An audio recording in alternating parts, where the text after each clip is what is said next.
¿Me permite un No lo segundito? sabemos. Sí, me permite un segundito. Está declarando el presidente del Consejo de Ministros. Vamos a hacer un pequeño paréntesis para escucharlo. Le agradezco mucho la paciencia.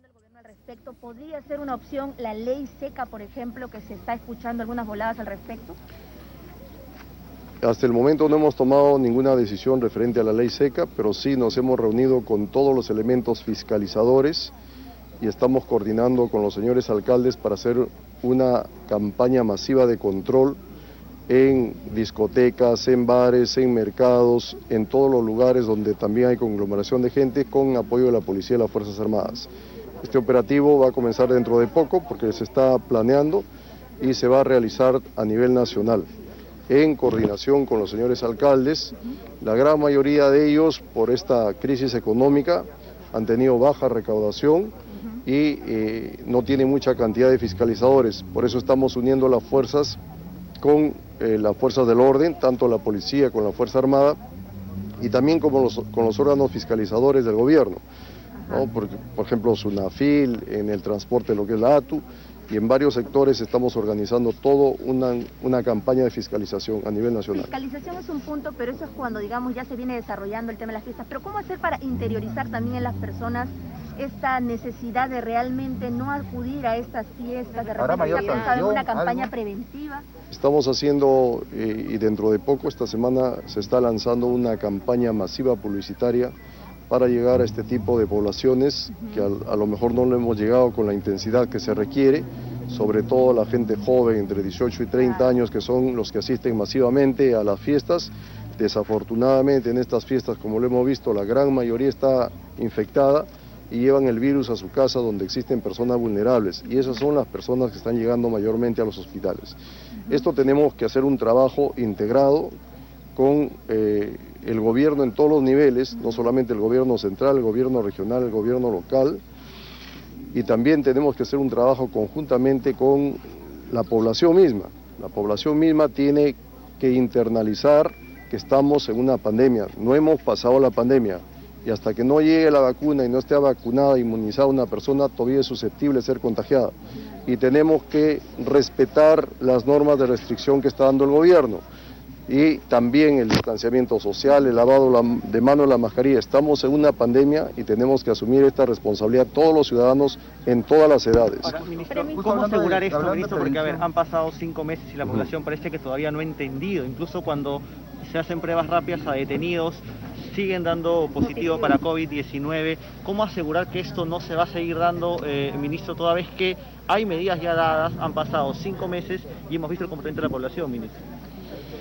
Desafortunadamente hay un grupo de personas a nivel nacional que aún no entiende que estamos en la pandemia. Como gobierno continuaremos con todas las medidas de fiscalización, de control y de sanción, y también continuaremos con las campañas publicitarias para concientizar y llegar a todos los niveles y a todos los sectores de la población.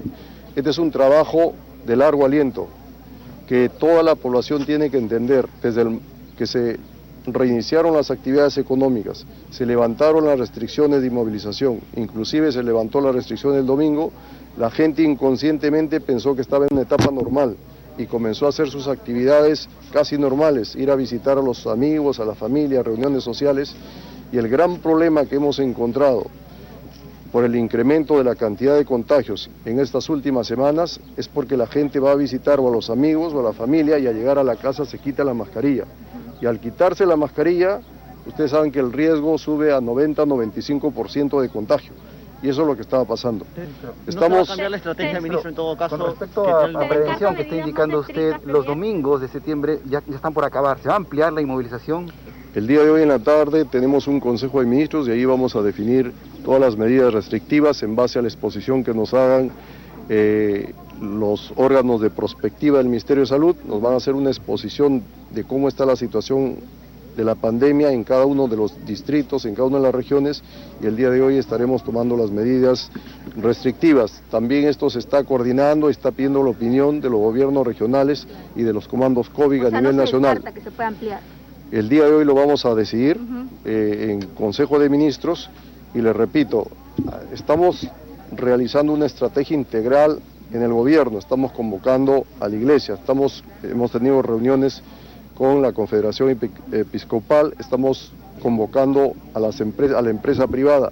Estamos convocando también a la sociedad organizada en su conjunto para tratar en 3 líneas estratégicas. Una, la prevención para evitar que la gente que no está contagiada no se contagie, y ahí estamos con una fuerte campaña publicitaria, también con acciones intensas de fiscalización para evitar que la gente se aglomere, que se respeten las normas de bioseguridad y los protocolos de bioseguridad en los centros comerciales, restaurantes, etcétera.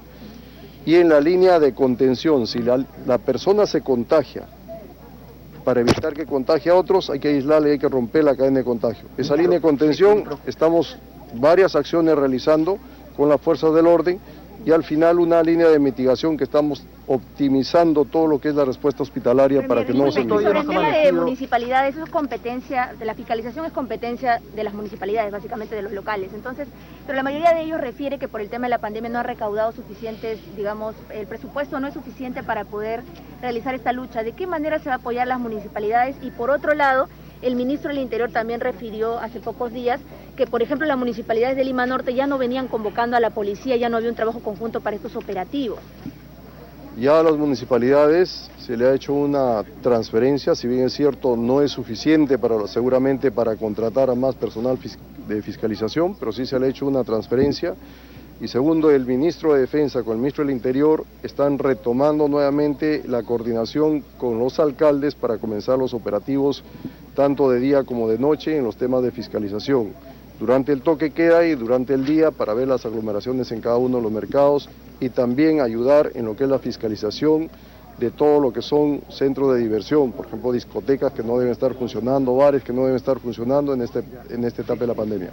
Hoy amanecimos con la delicada noticia de que Perú habría superado a todos los países con la tasa de mortalidad. Esto es muy difícil. Bélgica y estamos número 1. Ok.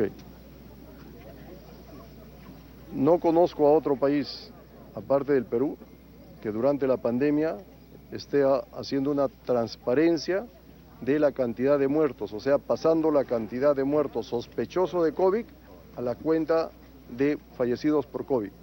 Todos los países, normalmente terminada la pandemia, hacen el estudio de aquellos que han fallecido por sospechosos de COVID, pasen a la cuenta de COVID, y eso indudablemente incrementa en gran medida la cantidad de fallecidos. El Perú, por transparencia, lo está haciendo durante la pandemia. Y ustedes saben que hay una gran cantidad de fallecidos sospechosos de COVID que han pasado a la cuenta de COVID. Eso incrementa la cantidad de fallecidos a nivel mundial, indudablemente. Y vamos a seguir haciéndolo, porque tenemos que ser transparentes, y inclusive se está haciendo el estudio de todos aquellos que fallecieron y que tuvieron una prueba, ya sea rápida o molecular, y que salieron positivos, se está considerando que han fallecido por COVID, aún con la duda de que han podido fallecer por otras causas, otras enfermedades. Eso es lo que está pasando acá en el país. ¿Tiene alguna cifra especial sobre la baja de fallecidos por el COVID-19? En estas últimas semanas ha bajado la cantidad de fallecidos. Al parecer, gracias a las medidas que se están tomando de contención con la operación Taita, por ejemplo en Cajamarca, había una gran cantidad de contagios y también comenzaron a haber fallecidos entre 16 o 17 de ciertos días. Se hizo una operación Taita masiva, se llegó a 22.000 personas, que es el tratamiento temprano y el aislamiento adecuado, entregándole víveres a las personas. En este momento la cantidad de fallecidos en Cajamarca ha bajado a mínimos, están 2, 3 fallecidos. Esto lo estamos replicando a nivel nacional.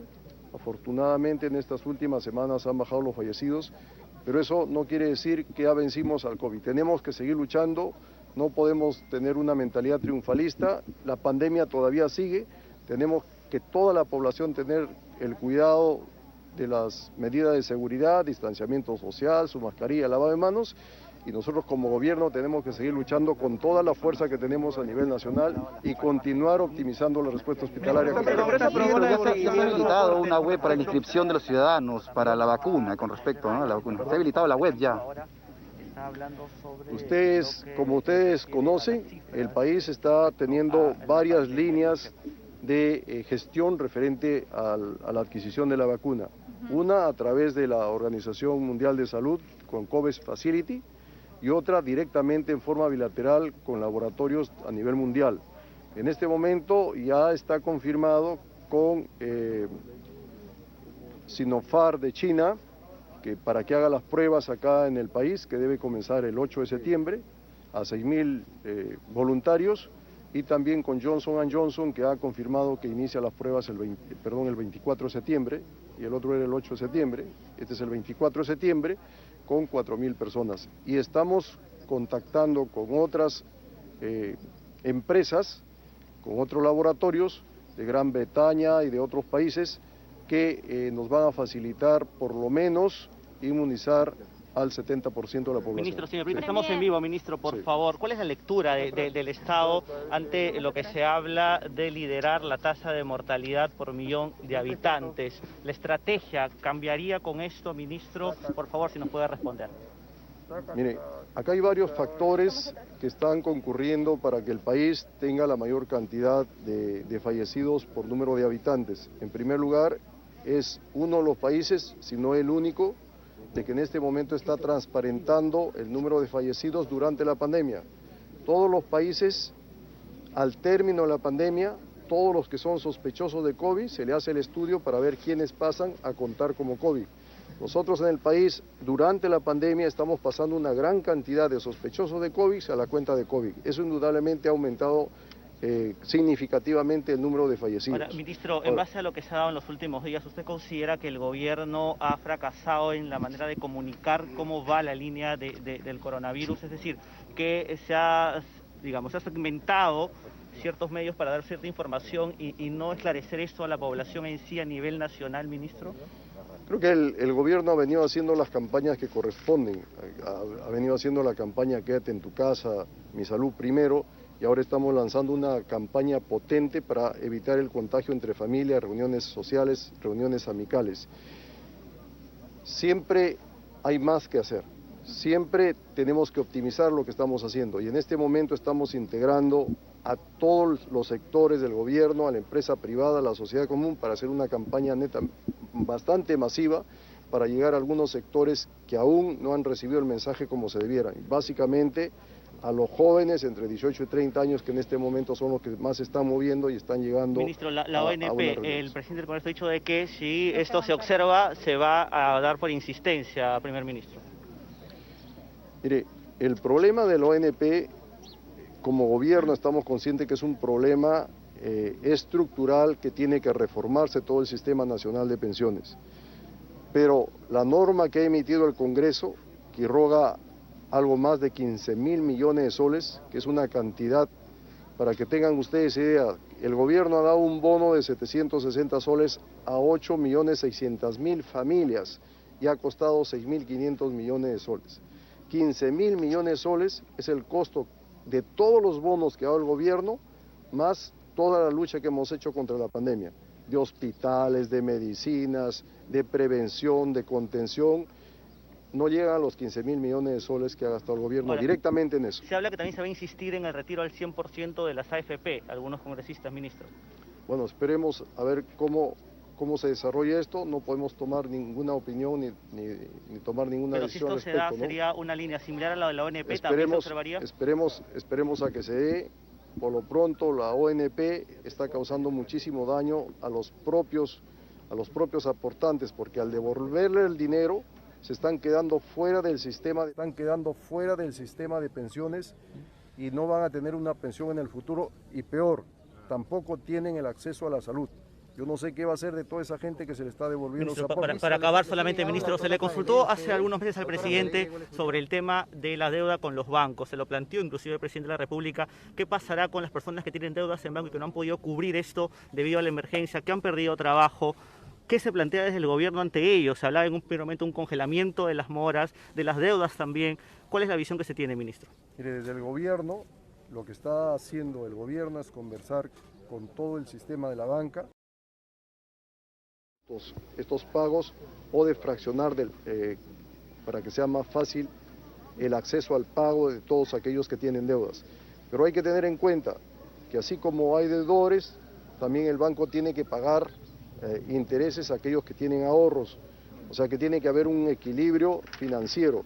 los bancos no pueden quebrar porque entraríamos en una recesión. Entonces este es un manejo que está teniendo el Ministerio de Economía y Finanzas con el sistema de la banca. Para no ser monólogo, un ratito, a ver, para no ser monólogo. Sí, bueno, ¿la autógrafa ya del Congreso sobre esta solicitud? Todavía no ha llegado. Cuando llegue, indudablemente que nosotros lo vamos a observar por las graves consecuencias, no solamente económicas, sino también sociales, y es una norma anticonstitucional porque está yendo contra la intangibilidad que son los fondos de pensiones, ¿no? Consejo de Ministro, quien ha señalado que se está evaluando, bueno, se va a evaluar esta tarde si se amplía este aislamiento social obligatorio los domingos. Sí, Karina. Yendo contra la intangibilidad en el ámbito social. A estas personas que se les está devolviendo sus aportes, se están quedando fuera del Sistema Nacional de Pensiones, o sea que en el futuro no van a recibir ninguna pensión. Segundo, que no tienen acceso a la atención de salud, porque los que están en el Sistema Nacional de Pensiones se pueden atender en el salud. Estas personas van a tener serios problemas en el futuro y van a ser un problema social para el futuro gobierno. En el problema económico, 15.000 millones de soles significa un tremendo desequilibrio en el equilibrio fiscal. Esto va a hacer que se incremente la deuda pública y que el riesgo país se incremente.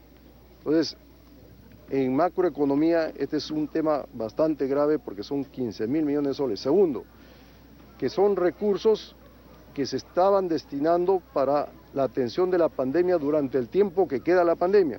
Eso quiere decir que va a haber menos recursos para atender las necesidades sociales, como son los bonos, por ejemplo, de las personas que se le está dando. ¿De dónde se va a sacar dinero? La atención del incremento de los hospitales, de las medicinas, etcétera. Ese es un grave problema económico y también es inconstitucional desde el punto de vista legal. Por lo tanto, indudablemente que tenemos que observarle con un gobierno responsable porque tenemos que entregar un equilibrio económico adecuado al próximo gobierno que venga. Muchísimas gracias. En días que se anunció al jefe de la OMPE, se ha anunciado al jefe de la OMPE, también hay congresistas quienes están preguntando si podrían volver a postular. Mire, esta decisión lo tiene que tomar, el Jurado Nacional de Elecciones. Ellos son los que establecen las normas para que este proceso